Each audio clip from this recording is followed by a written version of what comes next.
Hey guys, and welcome back to Rage Gaming and some more Monster Hunter Wilds news. At about 5 PM in Japan today, Capcom hosted an event with PlayStation with both Ryozo and Tukida in attendance. So for me, it happened like really early in the morning. Now we were wondering what they'd show at this point, and it turns out they're still willing to reveal a bit more. Like say, a 5th location was shown, the classic arena map for some tighter fights, or proper gameplay of the Ice Shard Cliffs, where they bump into damn near every monster on the map, including the Apex. At one point, they go into the tent, show off equipment, decorations, even looking at the new investigation system. There's a lot here. So we're going to cover each topic and the details we can see, beginning with the first reveal, the arena. But the hunt itself was against a Wrathian in that new arena, which is a familiar shape and style to say the one we had in World. It's almost like a large rectangle from above in shape, with kind of a large gate in the middle. Ryozo decides to troll a little bit with it, raises the gate just to show it, and that gives them an excuse to show that you can hop onto your seikret and climb the gate to cross it whenever you want, which is a really nice feature. Otherwise, familiar details like pod ammo and some pillars exist which are destructible as it turns out, but there aren't anything crazy like environmental traps such as boulders. Ryozo, though, was of course playing with the hammer, using familiar gear we've seen before, we say the Wrathian set, that mysterious cage hammer, and the other hunters were all in familiar gear too. It was when Ryozo at one point swaps off his hammer to a second hammer, of course. But this is the Nerscylla hammer, which, you know, we've not actually seen in Wilds officially yet, so it is nice to see that. Here we also do get to see a bit of the Nerscylla bow in use, though that was shown in the launch trailer. Here we can see that it extends outward in a pretty unique way though, it is a cool bow. Moving forward later into the event though, we get a solo hunt with some gameplay from Tukida himself. We jump into the Ice Shard Cliffs now, revealing quite a lot. Firstly, we start at the base camp for the locale. It appears to be quite high up in a kind of secret cave above the area of 7 with a thin path leading out above the monsters. There's also one of those heat bugs right by the exit to give yourself a kind of free hot drink buff, so that's very nice. And Tukida's hunter is wearing the feminine version of the Jin armor set, which we saw in the launch trailer. And amazingly, he also opens the map, which, you know, he jumps through pretty quick, but we can just pause it and look. We have Area 9 leading out from the camp into Area 8. To the south is Area 10 with multiple boulder symbols, and Jindahad himself, the apex predator of the map. There's a lot of docked paths between the land masses here, suggesting paths where you can't actually fight, and maybe you can only cross on foot or on the seikret. Over by Area 16, we can see there's a pop-up camp that he's going to teleport to, which appears to have 3 Hirabami right next to it. Also on the map clearly is Blangonga and Nerscylla too. And you can see there's an interesting symbol down here, a kind of bag and hand with some arrows pointing both ways. It suggests give and take, so there's some kind of exchange system or something over there on this map. Anyway though, what we do see is that there's 3 layers on the map total, so it's quite a vertical map after all. We teleport over to Area 15 now though, a whole level below Area 16. Here we can see that there's a way to leave the zone right next to this. It looks just like the exit and entrance symbol we've seen for going between the Windward Plains and the Scarlet Forest. So yeah, this locale is physically connected to another, as we'd expect at this point. The camp itself is well hidden here though. It looks quite useful to know about because it's so high up with a balcony that looks down over the monsters. It should be a safe camp. So yeah, I'm probably going to go look for that when we get to play. Now we get a look at 3 Hirabami at once though, and an entirely new small monster in this area we've not seen before. Now unfortunately everything's in Japanese, so I can't quite read their names if they do pop up at any point, but it appears to be an ant-like insect monster though, like the Bullock Chi of the Windward Plains, only this one is a bit bigger and different, purplish pink like the Hirabami themselves. It's interesting to watch the behavior of the Hirabami here though, how floaty and bouncy they are, flipping around, extending, coiling into themselves. The mechanics are very strange but very cool. One of them even rams its head into the ground in the background, just sort of hanging and flopping there like anti-gravity. I'm not sure if that's even an attack, but sure. So they seem very hard to, you know, understand or expect what they're going to do. But it does seem like they're not too coordinated in their group attack, much like say the doshaguma pack. But Tukida runs into Area 12 here using lure pods on them, bringing Hirabami to fight a Blangonga at the same time.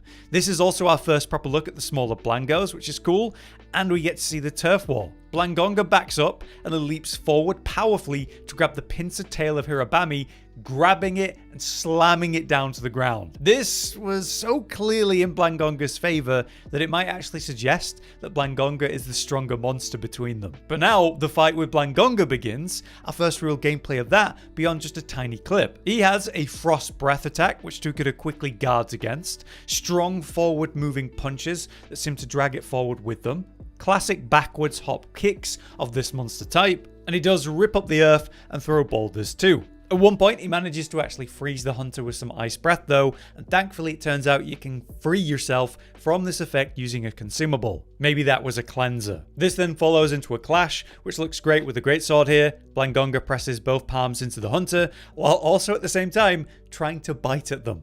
Pretty cool. Now next to our surprise, Tukida leaves the fight and just runs into Area 10 with Jin just hanging out there. Jin is so big that he's actually not on the platform properly here. He's hanging off the side with his upper torso hovering over it. Now Blangonga follows into this fight at the cliff edge, and also Hirabami shows up too, so it's pretty chaotic. Tukida uses one of those strange hanging rocks that pulls sideways into this fight for a free ball to hit, and again in this area there appears to be 3 of them, so he pulls multiple down, like one into Jin, but there's some strange behavior happening here. Jin is just kind of standing there, hanging onto the cliff edge and roaring over and over and over, never actually really using any attacks or doing much of anything. So I have to assume this is not normal behavior. Maybe they've set up Jin here to not properly function to keep it, mysterious. But it is strange to see. Now moving forward, Tukida leaves this area to go into Area 7 and finds Nerscylla, which, we've seen quite a lot of gameplay thanks to the different Capcom events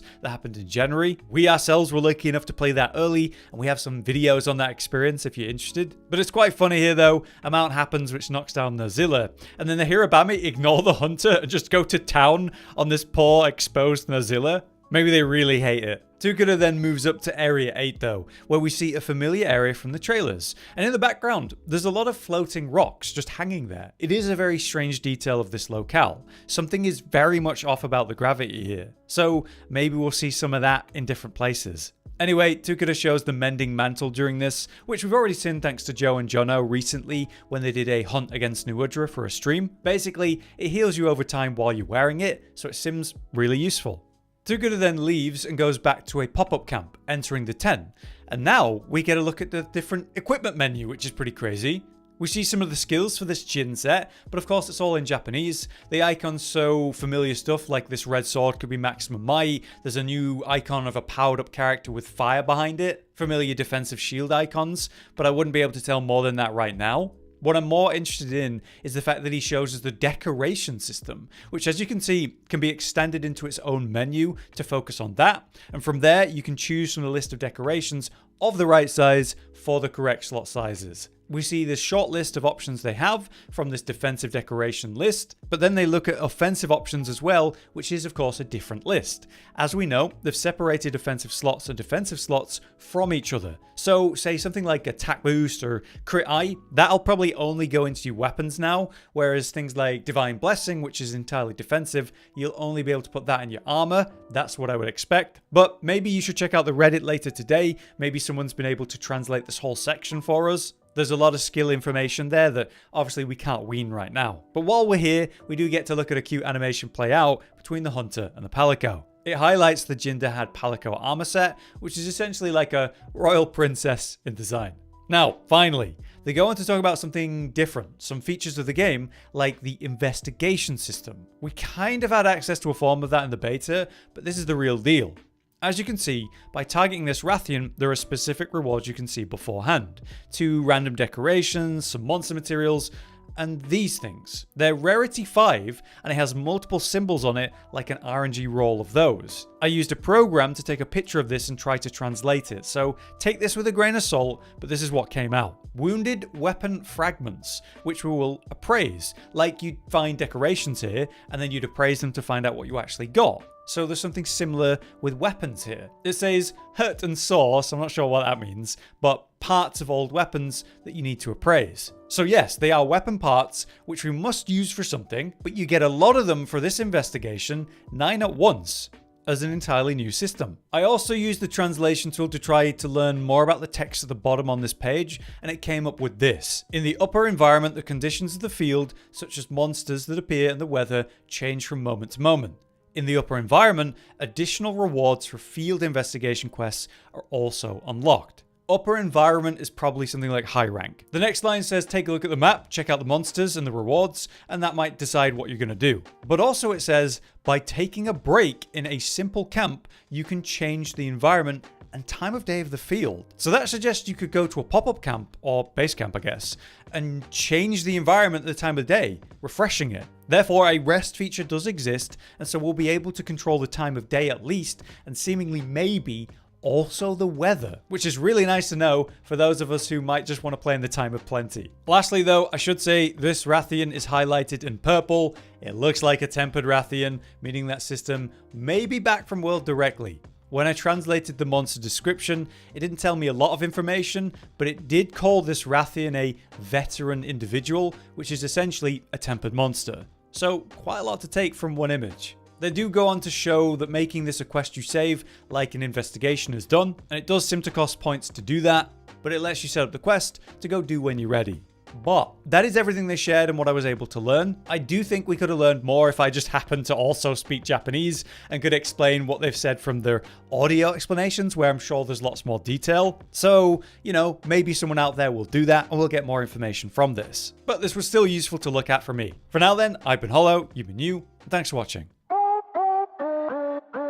Josh, Cotton, and Hollow with the videos, dropping the humor like a hammer on your tippy toes, bringing entertainment on a daily arrangement to take our insanity and turn it into entertainment. Yes, I said entertainment twice, to reiterate that it is nice to look into your faces on a mostly daily basis when you let us in your homes to make the whole world a stage. Goodbye.